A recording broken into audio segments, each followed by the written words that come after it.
ನಮಸ್ಕಾರ ವೀಕ್ಷಕರೇ, ಹೇಗಿದ್ದೀರಾ? ಚೆನ್ನಾಗಿದ್ದೀರಾ ಅನ್ಕೊಂತೀನಿ. ಲಕ್ಷ್ಮಿ ಕತೆನ ಬೇಗ ಶಾರ್ಟ್ ಆ್ಯಂಡ್ ಸ್ವೀಟಾಗಿ ಮುಗಿಸ್ತೀನಿ ಬೇಗ. ಯಾಕಂದರೆ ಮುಂದೆ ಏನು ಬರಿಬೇಕಂತ ನನಗೆ ಅರ್ಥ ಆಗ್ತಿಲ್ಲ. ಅದಕ್ಕೆ ಯಾರೆಲ್ಲ ವಿಡಿಯೋ ನೋಡ್ತಾ ಇದ್ದೀರಾ ಸಬ್ಸ್ಕ್ರೈಬ್ ಮಾಡಿ, ಲೈಕ್ ಮಾಡಿ, ಶೇರ್ ಮಾಡಿ ಆ್ಯಂಡ್ ಕಮೆಂಟ್ ಮಾಡೋದು ಮಾತ್ರ ಮರಿಬೇಡಿ. ನಡಿ ಲಕ್ಷ್ಮಿ, ನಂದು ಆಫೀಸ್ ಕೆಲಸ ಐತಿ, ನಾನು ಮತ್ತೆ ಬರ್ತೀನಿ. ಅಲ್ಲ, ಇಲ್ಲೇ ಕರ್ಕೊಂಡ್ ಬಂದ್. ಆದರೆ ನೀವು ಕೇಳಿದ್ರಲ್ಲ ಯಾರಂತ, ಈಕೆ ಮ್ಯಾಗಿನ ಮನೆಗೆ ಬಂದಿದ್ಲ. ಅದ್ ನಂಗೆ ಗೊತ್ತು. ಅದಕ್ಕೆ ನೀನು ಅಷ್ಟೊಂದು ಡೀಟೇಲ್ ಆಗಿ ಹೇಳಕತ್ತಿ ಅಂತ ಗೊತ್ತಾಗ್ಲಿ. ಅಂದ್ರೆ ಆಕೆ ಏನಂದ್ರೆ, ನಾನು ನಿಮಗೆ ಇದು ಡೈರೆಕ್ಟಾಗಿ ಕೇಳೋದು ನನಗೇನು ಸರಿ ಅನ್ನಿಸ್ತಿಲ್ಲ. ನಾನು ಹಳ್ಳಿ ಅಕ್ಕಿ, ನನಗೆ ಇದರದೆಲ್ಲ ಅರ್ಥ ಆಗಲ್ಲ. ಅದಕ್ಕೆ ಒಂದು ಮಾತು ನಿಮ್ಮನ್ನು ಕೇಳಿದ್ರತ್ತೆ. ಯಾಕಂದ್ರೆ ನೀವು ಕಾಲೇಜ್ನಾಗ ಇದ್ದಾಗ ನನ್ನನ್ನು ಇಷ್ಟಪಡ್ತಿದ್ರಿ ಅನ್ನೋದು ನನಗೆ ಗೊತ್ತು. ಆದರೆ ನೀವು ಏನೋ ಬ್ಯಾಚುಲರ್ ಇದ್ದಾಗ ಇದು ಅಪಾರ್ಟ್ಮೆಂಟ್ ಮ್ಯಾಗ 1 BHK ರೂಮ್ನಾಗ ಇದ್ರಂತ, ಅಲ್ಲೇನೋ ಹುಡುಗಿ ಬರೆದು ಹೋಗೋದು ಮಾಡ್ತಿದ್ಲು ಅಂತ ಹೇಳಿದ್ರು. ಅದಕ್ಕೆ ನಂದೇನು ಡೌಟ್ ಅಲ್ಲ, ಹಂಗೆ ಕ್ಯಾಶುವಲ್ ಆಗಿ ಕೇಳಾಕತ್ತೀನಿ ನಾನು. ನೋಡ್ ಲಕ್ಷ್ಮಿ, ನೀ ಸುಮ್ಮನೆ ನನ್ನ ಮೇಲೆ ಅಪಾರ್ಥ ಮಾಡ್ಕೊಳಕತ್ತಿ. ಅದು ನಿಜ ಆಗ್ಬೇಕಂದ್ರೆ ಆಕಿ ನನ್ನ ಆಫೀಸ್ ಫ್ರೆಂಡ್. ಆಕಿದು ಇದು ಅಪಾರ್ಟ್ಮೆಂಟ್ನಾಗ ಇದ್ಲು, ಹಂಗಾಗಿ ಬರೋದು ಹೋಗೋದು ಮಾಡ್ತಿದ್ಲು ಅಷ್ಟು. ಅದು ಬಿಟ್ಟರೆ ಆಕಿನ ನಾನು ನಡುವೆ ಯಾವ ವಿಚಾರನೂ ಇಲ್ಲ. ಹೌದಾ? ಸರಿ ರೀ, ಸಾರಿ ರೀ, ನಾನು ಸುಮ್ಮನೆ ಅಪಾರ್ಥ ಮಾಡ್ಕೊಂಡು. ನೋಡು, ಹಂಗೆಲ್ಲ ಅಪಾರ್ಥ ಮಾಡ್ಕೊಳಕ್ ಹೋಗ್ಬೇಡ. ಸರಿ ರೀ. ನಾನು ಬರ್ತೀನಿ. ನಾನು ಬರೋದು ಸಾಯಂಕಾಲ ಆಗುತ್ತೆ, ಇಲ್ಲ ಬೆಳಿಗ್ಗೆ ಆಗುತ್ತೆ. ನಿಂಗೆಲ್ಲ ಮೆಡಿಸಿನ್ ಕೊಟ್ಟಿನಲ್ಲ, ತಗೊಂಡು ಹುಷಾರಾಗಿರು. ಹ್ಞೂ ರೀ. ಸುಮ್ಮನೆ ಬೇರೆದಾರ ಮಾತು ಕೇಳ್ಕೊಂಡು ಅನುಮಾನ ಪಟ್ಟೆ ನೋಡು ನಾನು. ಅಲ್ಲ, ಆಫೀಸ್ ಫ್ರೆಂಡು ಅಷ್ಟು ಚೆನ್ನಾಗಿ ಇದನ್ನು ಮಾಡ್ತಾರೆ. ನಂದೇ ತಪ್ಪು ಎಲ್ಲ. ಲಕ್ಷ್ಮಿ, ಲಕ್ಷ್ಮಿ, ಅಯ್ಯೋ ಮತ್ತೆ ಬಂದ್ರಲ್ಲ ಇವರು. ನಾನು ಒದರ್ತೀನಿ ಓ ಅಂತಾನೆ ಇಲ್ಲಲ್ಲ ನೀವು. ಯಾಕೆ ಎಲ್ಲಾದ್ರೂ ಹೋಗಿದ್ರಾ? ಮಾರ್ನಿಂಗಿಂದ ಕದ ಹಾಕಿಬಿಟ್ಟಿದ್ದೀನಿ ನಿಮ್ಮ ಮನೆ. ನಾನೆಲ್ಲ ಊರಿಗೆ ಹೋಗಿದ್ರಾ ಅಂತ ಅನ್ಕೊಂಡೆ. ಇಲ್ಲ ಇಲ್ಲ, ನಂದು ಸ್ವಲ್ಪ ಹಾಸ್ಪಿಟ್ಲಿಗೆ ಚೆಕಪ್ ಇತ್ತು, ಅದಕ್ಕೆ ಹೋಗಿದ್ದೆ. ಅಲ್ಲ, ನೀವು ಈಗ ಏನಾದರೂ ಬೇಕಿತ್ತು? ಅಯ್ಯೋ, ಏನೂ ಬೇಕಿದ್ದಿಲ್ಲ. ಅಲ್ಲ, ನಾನು ನಿನ್ನೆ ನಿಮ್ಗೆ ವಿಷಯ ಹೇಳಿದ್ನಲ್ಲ, ಕೇಳಿದ್ರಾ ನಿಮ್ಮ ಮನೆ ಯಜಮಾನ್ರ ಅಂತ? ಕೇಳಿದೆ. ಅವ್ರೇನೋ ಅವ್ರ ಆಫೀಸ್ ಫ್ರೆಂಡ್ ಅಂತೆ ಅಷ್ಟೇ. ಹೌದಾ? ನಂಗೆ ಗೊತ್ತಿತ್ತು ಈ ಮಾತು ಅಂತಾರೆ ಅಂತ. ನಾನೊಂದು ಮಾತು ಹೇಳ್ತೀನಿ, ನೀವು ತಪ್ಪು ತಿಳ್ಕೊಬೇಡಿ. ನಾನು ಯಾಕಪ್ಪ ನಿಮ್ಮ ಜೀವನ ವಿಷಯದಾಗ ಬರ್ತಾ ಇದ್ದೀನಿ ಅಂತ. ಯಾಕಂದರೆ ನಂಗೆ ಯಾಕೋ ನೀವು ಹಳ್ಳಿ ಮುಗ್ಧ ಹುಡುಗಿ ಅಂತ ಅನಿಸ್ತಿದೆ. ಅದಕ್ಕೆ ಹೇಳ್ಬೇಕು ಅನಿಸ್ತು, ಹೇಳ್ತಾ ಇದ್ದೀನಿ. ಆದರೂ ಹುಷಾರು ನೋಡಿ, ನಿಮ್ಮ ಗಂಡಂದು ಬಿಹೇವಿಯರ್ ನನಗೇನು ಸರಿ ಅನಿಸಿಲ್ಲ. ಮೇಡಮ್, ಮೈಂಡ್ ಯುವರ್ ಏನು ಲ್ಯಾಂಗ್ವೇಜ್. ನಮ್ಮ ಗಂಡ ಅಂಥವ್ರಲ್ಲ. ಅವರು ಯಾವತ್ತೂ ಈ ಥರ ಎಲ್ಲ ಕೆಲಸ ಮಾಡೋರಲ್ಲ. ನೀವು ಸುಮ್ಮನೆ ನಮ್ಮ ಗಂಡನ ಮೇಲೆ ಏನೇನೋ ಅಪವಾದ ಹೊರಿಸ್ಬೇಡಿ. ನಾನು ಹಳ್ಳಿಯಕ್ಕೆ ಇರ್ಬೋದು, ಆದರೆ ಫ್ರೆಂಡ್ಸ್ ಅಂದರೆ ನನಗೂ ಗೊತ್ತು. ನಾನು ಕಾಲೇಜೆಲ್ಲ ಮಾಡಿದ್ದೀನಿ, ನಾನು ಎಲ್ಲ ಫ್ರೆಂಡ್ಸ್ನೆಲ್ಲ ನೋಡಿದ್ದೀನಿ. ಹೌದಾ? ಸರಿಯಾಗಿದ್ರೆ ನಾನು ಇನ್ನು ಬರ್ತೀನಿ. ಇನ್ಮೇಲೆ ನೀನು ಬಿಟ್ಟಿದ್ದು. ಈಗ ಲಕ್ಷ್ಮಿ ತಲೆಯಲ್ಲಿ ಹುಳ ಓಡ್ತಿರುತ್ತೆ. ಅಲ್ಲ, ಹಿತ್ತಲ್ದಾಗ ಹೂ ಬೆಳೆಸಿನಿ, ಎಷ್ಟು ಚಂದ ಬೆಳೆದವು.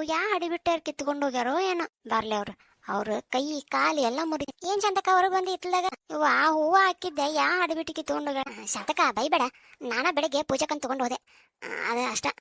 ಹೌದಾ? ಹೇಳು ಹೋಯ್ಬೇಕಿಲ್ಲ. ಹೇಳೋಯ್ದ್ರೆ ನಾನು ಬೇಡ ಅಂತಿದ್ದೆ. ಇವಾಗ ಹೇಳ್ಬೇಕಂದೆ, ನೀವು ಮಕ್ಕೊಂಡಿರ್ತೀರೇನ ಅಂತೇಳಿ ಒಂದು 4 ಕಿತ್ಕೊಂಡು ಹೋದೆ. ಏನಾಗಲ್ಲ ತಗೋ. ಈ ಒಳಗೇನೋ ಜಗಳ ನಡಕತ್ತೈತಿ, ನಡಿ ಹೋಗು. ನೋಡ, ನಿನ್ನ ಕೆಲಸ ನೀನು ಮಾಡು, ನನ್ನ ತಂಟೆಗೆ ಬರಕೋಬೇಡ. ನಾ ಏನಾರು ಮಾಡ್ತೀನಿ, ಏನಾರು ಫ್ಯಾಷನ್ ಮಾಡ್ತೀನಿ, ಏನಾರು ಮಾಡ್ತೀನಿ. ನನ್ನ ತಂಟೆಗೆ ಬಂದೆ ನೋಡು. ನಿನ್ನ ತಂಟೆಗೆ ಯಾವಾಗಲೇ ಬಂದಾಳ? ಕೆಲಸ ಮಾಡಿ ಚಂದಂಗೆ ಮೈ ಬಗ್ಗಿಸಿ. ಹಿಂಗೆ ಬಿಕ್ನಿ ಹಾಕೊಂಡು ಅಡ್ಡಾಡಿದ್ನೆ, ಅದು ಹಾಕೊಂಡು ಅಡ್ಡಾಡಿದ್ನೆ. ಏನಾರು ಹಾಕೊಂಡು ಅಡ್ಡಾಡ್ತೀನಿ, ನಿಂಗೆ ಬೇಕಾ? ಏನ್ಲೇ, ಏನು ಇಬ್ಬರದು ಜಗಳ ನಿಮ್ದು? ಊರು ಓಣೆ ಕೇಳಾಗತೈತಿ. ಅತ್ಯಾರ ಈಕಿ ಕಸ ಹುಡಿ ನಿಂದೈತಿ ಇವತ್ತು ಪಾಳೆ ಅಂತಂದ್ರೆ ಏನಂತ, ನೀನು ಹುಡಿದ್ರೆ ನಿನ್ನ ಗಂಟು ಖರ್ಚಾಗತ್ತನ? ನಾ ದುಡಿತೀನಿ, ನಂದು ಕೆಲಸ ಐತಿ, ನಾ ಎಲ್ಲ ರೊಕ್ಕ ಕೊಡ್ತೀನಿ ಅಂದ ಏನೋ ಅನ್ನಕತ್ತಳ್ರಿ. ಅದಕ್ಕೆ ನಂಗೆ ಸಿಟ್ಟು ಬಂತು. ಯಾಕವಾ? ಯಾಕಂಗಂದಿ? ಅಲ್ರೈತಿ, ನಾನು ತಿಂಗಳ ಪಗಾರ ರೊಕ್ಕ ಕೊಡ್ತೀನಿಲ್ಲ, ಮತ್ತು ಅದ ರೊಕ್ಕದಾಗ ಇವರೆಲ್ಲ ಬದುಕಾಕತ್ತಾರ, ಮತ್ತು ನನ್ನ ಕೆಲಸ ಮಾಡಂತಾಳಲ್ರಿ. ಪಾರು, ನೀನು ಕೆಲಸ ಮಾಡ್ಬೇಕಿಲ್ವಾ? ಏನು ಮಾಡ್ತೀನಿ ನಿನ್ನ ಮನ್ಯಾಗ? ಹಂಗೆ ಕೇಳ್ರಿ. ಅದ್ರಿ, ನಾ ಬೆಳಗ್ಗೆಯಿಂದ ಮಾಡಿರ್ತೀನಿ ಅಲ್ರಿ. ಸಾಯಂಕಾಲ ಒಂದಿಟ್ಟು ಬಂದಿರ್ತಾಳ, ಒಂದಿಟ್ಟು ಮಾಡ್ಬೇಕು ಗೊತ್ತಾಗಲ್ಲನ್ರಿ. ಎಲ್ಲರಿಗೂ ಮಾಡಿರ್ತೀನಿ. ನಾನು ಬೆಳಗ್ಗೆಯಿಂದ ಸಾಯಂಕಾಲ ತನಕ ದುಡ್ಕೊಂಡು ಬಂದಿರ್ತೀನಿಲ್ಲ. ಆಮೇಲೆ ದುಡಿದು ನಾನು ರೊಕ್ಕ ಇವ್ರಿಗೆ ಕೊಡ್ತೀನಿ.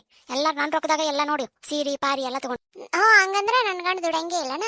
ನನ್ನ ಗಂಡ ದುಡಂಗಿಲ್ಲ, ನಿನ್ನ ಗಂಡ ಅಷ್ಟೇ ದುಡಿತಾನ, ನೀನು ದುಡಿತಿ, ನಾವೆಲ್ಲ ನಿನ್ನ ಭಿಕ್ಷೆ ಒಳಗೆ ಬದುಕಾಗತ್ತೇನ? ಏನ ಅಂದಿಲ್ಲ ಅಂದ್ರೆ ನಿನ್ನ ದುಡಿಮೆ ಒಳಗೆ ನಾ ಬದುಕಾಕತ್ತಿ ಅಂತ ಹೇಳಕತ್ತಿಲ್ಲ. ಹೌದು, ನಾ ಅಂದಿದ್ರೆ ಏನೈತಿ? ನನ್ನ ಗಂಡನ ರೊಕ್ಕ ಕೊಡ್ತಾನ, ನಾನು ರೊಕ್ಕ ಕೊಡ್ತೀನಿ, ಮತ್ತೆ ಅದ್ರಾಗಲ್ಲ ನಮ್ಮ ಮನೆ ನಡೆಯಕತ್ತಿದ್ದು. ಹಂಗಾರ ನಾನು ಅಡಿಗೆ ಮಾಡಿ ಕೊಡ್ತೀನಿ, ನೀವು ಕುಂತ್ಕೊಂಡು ಹಂಗ ದನ ತಿಂದಂಗೆ ತಿಂತಿರಲ್ಲ, ಅದಕ್ಕೇನಂತಾರ?